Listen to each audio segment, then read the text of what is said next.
জয় Bangla slogan, জয় বাংলাদেশ জিন্দাবাদ।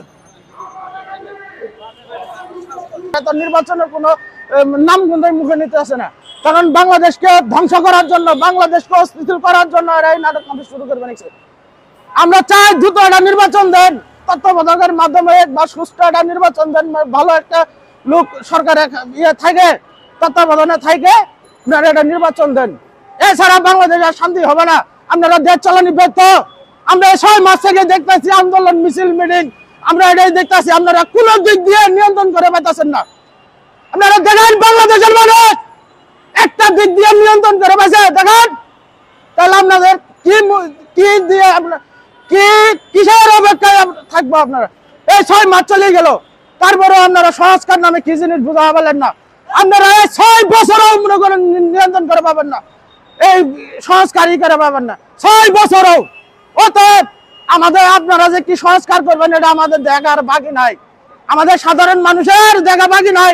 আপনারা দেশ চালানি ব্যর্থ। আমরা যা বলবো, এই উপদেষ্টা যারা আছে এরা কি রাজনীতি কি বোঝে?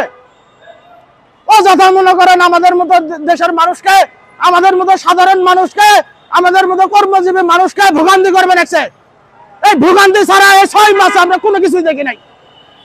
বর্তমানে নাটক তামসা শুরু করছে দেশের মধ্যে। আমার নাম মোহাম্মদ মাহা আলম, আমার বাড়ি জামালপুর, থানা ইসলামপুর। আমি পেশায় একজন ঢালাই শ্রমিক। দেখেন এখন বর্তমান যে পরিস্থিতি, এই সরকারের সাথে যারা জড়িত, এই আন্দোলনের সাথে যারা জড়িত, এরাই যে কোনো এক পক্ষ এদেরকে রাস্তার মধ্যে ডেকে আনতেছে, ডেকে আনি তারাই আন্দোলন করাতেছে তাদের সুবিধা ভোগ করার জন্য, তাদের ইয়ের জন্য। আমরা সাধারণ মানুষ এটাই বুঝতে আছি। কিন্তু দেখেন তো এমন কোন রাস্তাঘাট বাকি আছে যে এই রাস্তা না অবরোধ, নাহলে আরেক জায়গা অবরোধ, আরেক জায়গা অবরোধ। এই শাহবাগের একটা মোড়, সব জায়গায় বাংলাদেশের সব জায়গায় যাওয়ার মতো একটা রাস্তা, এই রাস্তাটা প্রতিদিন অবরোধ হইতেছে। তাহলে আমরা সাধারণ মানুষ কই যাব? আমাদের কি শান্তি আছে এই আন্দোলনের পরে থেকে? আমার সাধারণ মানুষের কি শান্তি আছে দেখেন তো। কেউ বুকে হাত দিয়ে বলেন যে বর্তমান কেউ শান্তিতে আছে নাকি? একটা মানুষে বললে পাবো না যে বর্তমান শান্তিতে আছে। আরে দেশটাকে সরকার করবে লাগছে, দেশটাকে ধ্বংস করে দিতে আছে এরা। বর্তমান যে পরিস্থিতি, দেশটাকে ধ্বংস করে দিল ওরা। বর্তমান যে ভাই দেশের পরিস্থিতি দেখেন, একটা দিন আস্থা অবরোধ ছাড়া নাই।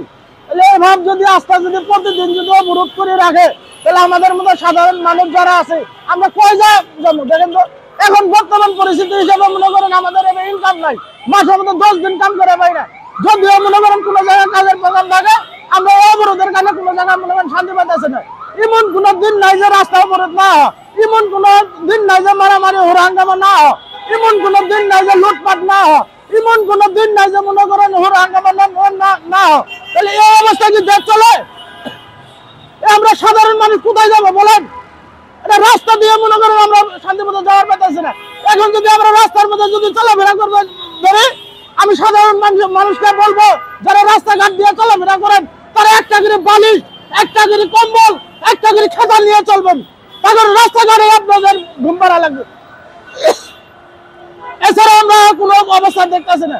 কারণ ওরা একটা পথ পেলেও মনে করেন আমাদের রাস্তা অবরোধ করে, একটা হোরাং ই বাজলে রাস্তা অবরোধ করে। তাহলে এত অবরোধের মধ্যে কি বাংলাদেশ চলে? বাংলাদেশটা ধ্বংস করে দিল এরা। বাংলাদেশ সর্বনাশ হয়ে গেল। বর্তমান পরিস্থিতিতে মনে করেন আমরা সাধারণ মানুষ চলে পাইতেছি না, আমরা কর্মজীবী মানুষ চলে পাইতেছি না, আমরা গরিব মানুষ চলে পাইতেছি না। এগুলো খালি আন্দোলন, হুড়াঙ্গাম, কোন জায়গায় ঘেরাও করবো, কোন জায়গায় কি করবো আর আছে এই কি সংস্কার? দেখি সংস্কার কি এটা? আমরা কোন শান্তিতে আছি দেখেন তো। এমন কোন দিন নাই যে আস্থা অবরোধ না হয়, এমন কোন ই নাই। আপনারা আন্দোলন করবেন, আপনারা ই করবেন, বড় বড় মাঠ আছে, আপনারা রমনা পার্কে যান, আপনারা সরাদনে যান, লক্ষ লক্ষ মানুষ জায়গা আছে আন্দোলন করার। তাহলে আপনার রাস্তার মধ্যে কি পেয়েছেন? আপনারা রাস্তার মধ্যে আমাদের মতো মানুষকে ভোগান্তি করিয়ে আপনারা কি শান্তি পাবেন? পাবেন না। আমাদের পিঠ গেলে দেয়ালে ঠেকে যেতে জায়গা, আমরাও রাস্তার মধ্যে নামবো। আমরাও যারা সাধারণ মানুষ যারা রাস্তা দিয়ে চলাফেরা করে, আমরাও গেলে রাস্তার মধ্যে নামবো। আমরা চাই আপনারা শান্তিপূর্ণ করেন, আন্দোলন করেন, বড় বড় মাঠ আছে, বড় বড় জায়গা আছে, ওখানে যান। এই রাস্তার মধ্যে কিসের অবরোধ? আপনারা তো নাটক তামসা শুরু করছেন দেশের মধ্যে। এই সরকারের যারা এই সরকারের সাথে জড়িত, আমরা যা বুঝতে আছি, এরাই এই আন্দোলনের ডাক দিয়ে আনিয়ে এরাই স্বার্থ হাসিল করার জন্য এরাই রাস্তা অবরোধ করা বানাইছে। আমরা এটা আমরা চাই না। আমরা সাধারণ মানুষ চাই শান্তি। আমরা সাধারণ মানুষ যাতে রাস্তাঘাট দিয়ে চলাফেরা করতে পারি, এটাই আবার এই যারা বর্তমান দেশ পরিচালনা করবেন দেখছেন, প্রধান উপদেষ্টা থেকে শুরু করে যারা উপদেষ্টা পদে আছেন, তাদেরকে সবাইকে আমি আহ্বান করব, আমি একজন কর্মজীবী মানুষ হিসেবে আপনারা এই জিনিসগুলো দেখেন, এই জিনিসগুলো কন্ট্রোল করেন, আস্থা অবরোধ ছাড়েন। আর যদি তা না পারেন, আপনারা গতি ছেড়ে দেন। তার কারণ আমাদের সাধারণ মানুষ আর আমরা এক অতিষ্ঠ হয়ে যেতেছি। আমরা সাধারণ মানুষ, এই অবস্থা কোনো সময় চলে না।